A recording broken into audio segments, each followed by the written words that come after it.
Thank you for joining me today on Paint a Beautiful Picture.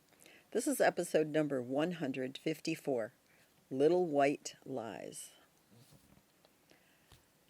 Have you ever sat down and talked with someone and they are visibly upset? They are visibly angry. They are obviously sad. And you say to them, "So what are you upset about?" "Oh, I'm not upset. I am not upset. I don't know why you're asking me that. Nothing is wrong." Well, that's a little white lie, or maybe a whopper, depending on how you see it.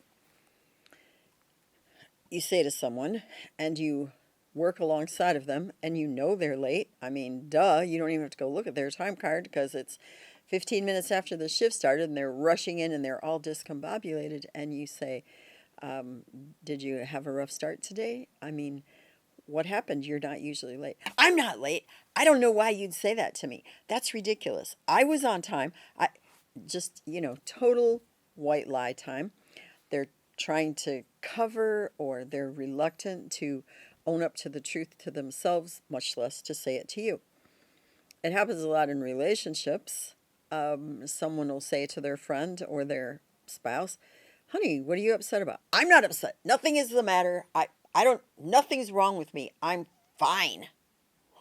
Okay, well, let's talk about little white lie time, because obviously you're not fine. I mean, a blind person could see and tell that you're not fine, but you don't want to talk about this.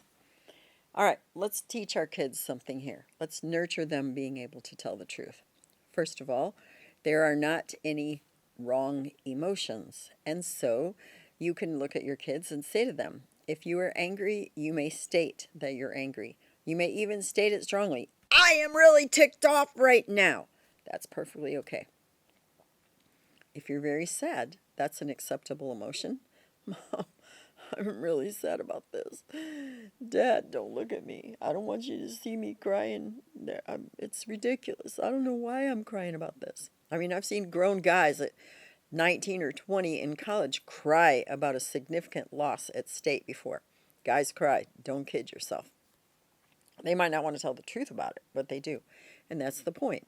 You don't think that you would call that a lie. Some people would be like, "Oh, they're just not quite stating everything." Well, then that's a lie.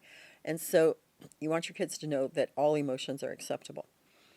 And you start teaching that to them when they're really young, and you nurture in them their willingness to tell the truth about how they're really feeling. Other kinds of white lies. You say to your kid, "Do you have homework today?" "No, Mom, I'm totally done with my homework." And then it's 9:30. You go in their room and they're sitting there writing frantically, and you're like, what are you doing?" "Oh, I forgot I had this assignment, and even though I went to the movies with my friends, I'm going to get this done." Hello. So they're telling you a lie so they can go do what they want to do instead, and not do what they need to do or what they should do or their responsibilities. That's a lie. Let me state this to you, and it's very challenging for a lot of people, but I think it's important. You got to start calling people, and especially your kids, on white lies. You need to have the courage to look at them and say, "You just lied to me. That wasn't the truth. You are feeling upset. You were late. You did have homework and you didn't want to do it. You wanted to have the option of go run around with your friends first. And so you thought if you didn't tell the truth to me, you'd get away with it. But you did not. It's just never a good policy to lie." You need to call them on it. Don't feel badly about that. You would confront any other wrongdoing, I'm pretty sure. You'd confront them if they stole. You'd confront them if they beat somebody up and got expelled from school. You need to confront them about lying, because white lies are not as harmless as you might think or as they might appear to be.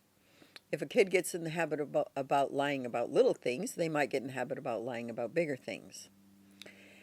I had a policy in my household, and there was a reason why. I hate to be lied to. I just hate it. I don't know anything that I hate more than someone lying to me. And so, if my kids did something wrong, I mean, absolutely against the rules, something that was horrific, and they came to me and they told me the honest truth, "Mom, I," just told it to me straight up, they didn't get the discipline that was required for what happened. because they had the courage to tell the truth. That's how important telling the truth was to me. I wanted them to tell me the truth, so much so that I made it the cardinal issue in my household.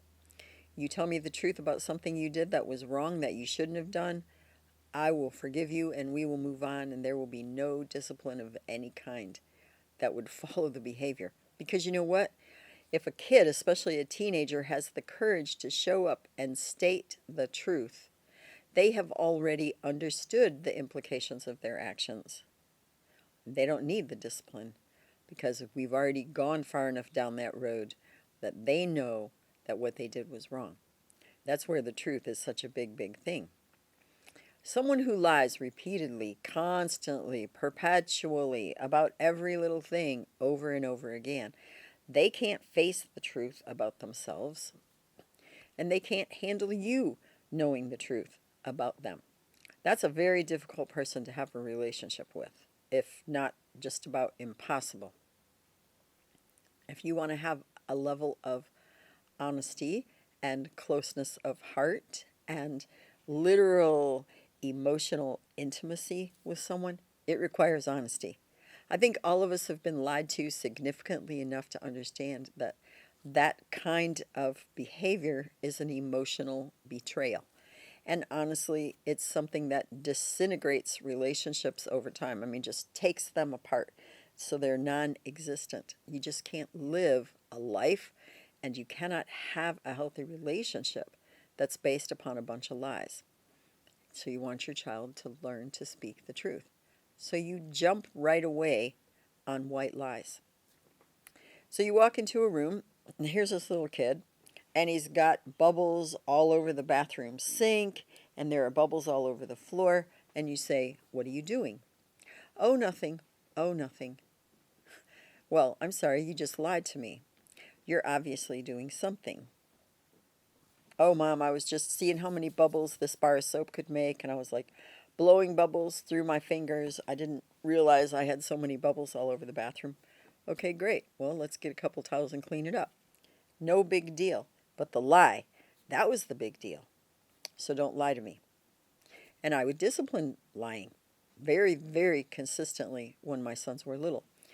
You have to make up your own mind. How big of a deal is this to you? But the truth is a major big deal to me. So you have this friend, and you say to them, "Hey, how about we go to dinner Tuesday night?" And they're like, "Oh, no, I can't. I'm not doing anything. I just want to stay home alone." You go out to eat at a different restaurant than the one you had invited your friend to, and here's your friend out with another person. They might call that a white lie. "Well, I didn't really want you to be upset." But no, they lied. They point blank lied. And you need to call them on that. Whether that's to walk right up to the table and say, "So I see that you lied to me, and I don't appreciate it." Walk away. Really and truly, you could call someone on that. If your kid says to you, "Mom, I'm going over to my friend's," and you suspect or you really have reasons to wonder if your child has been being dishonest with you or if they're trying to pull something over on you, and you go over to their friend's house and you knock on the door and you say, "Hey, I'd really like to speak to Sally." "She's not here." Oh, when your child walks in the door, regardless of what time of the day or night it is, you need to say, "So I went over to your friend's, but you weren't there. So you lied to me. Where were you really?" It actually is a big thing, and the older they get, the bigger it gets. That's why when they're little, you continually and perceptively call them on white lies. And they'll say, "Oh, that was just a little lie, Mom. It wasn't a big, big thing. I don't know why you're making a big deal out of it, but it is a big thing, and you don't need to let them get away with it." You want to do exercises in telling the truth about things that kids might be prone to tell white lies about. You say, put a whole entire plate of cookies on the table and don't touch these, and leave the room. Give them an opportunity to choose whether they're going to try to eat a couple and move the cookies around and think you won't notice it, or if they're going to actually do what you said. And then you say, They got cookie crumbs running down their face, and you know there are a few holes in there. Did you eat a cookie? No, no. Literally, don't accuse them or anything. Take them by the hand, take them in the bathroom, and say, "You want to explain to me what this is?" Don't brush it off. Let them see themselves. You want to tell me what this is? Okay, I ate a cookie. A cookie?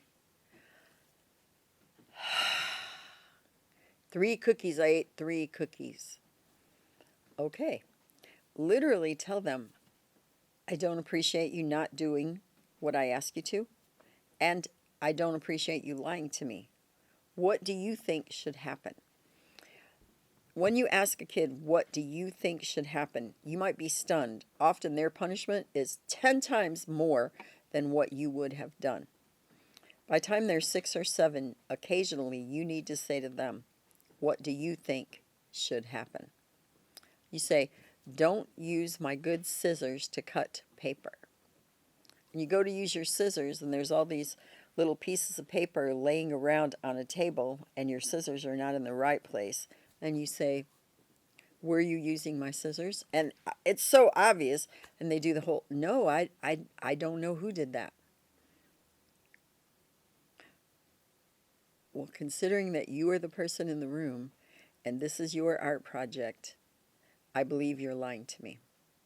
So often we take offense at what we know is real when we're trying to defend ourselves with a lie. Oh, no, I didn't lie to you.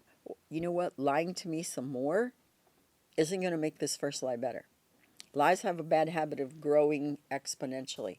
So let's stick with the very first truth. You used my scissors to cut up your papers. The correct response would be, yes, sir, I did. Yes, ma'am, I did. I used those scissors for something that I know I'm not supposed to because I couldn't find mine. I didn't want to ask you where the other ones were. Okay, that's the truth. Great. And always praise your child when he or she tells you a difficult truth. I bet that was really hard to say, wasn't it? I'm really proud of you, though, because when we state the truth about what we did and take responsibility for our own actions, that is exactly what develops maturity and character in us and in our children. Which brings us to a really critical point. If you are prone to lie about little things all day long, oh, I never did that, I never said that, I wouldn't act like that, you think that your child is going to get really good at speaking the truth? It's not going to happen. My challenge question for you is, am I good at telling the truth?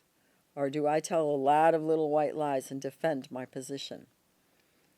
Every single one of us, at some point, somehow, we're going to have a great desire to not quite tell the whole truth. We don't want ourselves to look badly. We don't want others to think badly of us. It's kind of normal to try to cover things up with a little bit of a lie. I would never deny that to you. How important is the truth? Is it important enough that you nurture in your child the capacity to tell the truth to you and to have a very open-hearted, honest relationship with you? You know what he or she really thinks and how they really feel, the things they really believe, and you have this deep, trusting, intimate, emotional relationship together. Lies really degrade relationships. Nurture in your child a great willingness to speak the truth. And in doing that, you will foster for you and your child together a really wonderful relationship. Don't let those little white lies get away from you, because they're not so little and they're actually not that white. Thank you so much for being with me today. Please leave me a question, a comment, or a suggestion. I will look forward to seeing you again very soon on Paint a Beautiful Picture. You may find additional information on our paintabeautifulpicture.com website. Additionally, you may watch me on Rumble, and you may also listen to a podcast on Buzzsprout or Spreaker, all under the name paint a beautiful picture. If you like this video, please give me a thumbs up. You may subscribe, and if you are interested in receiving notifications, please hit the notifications button.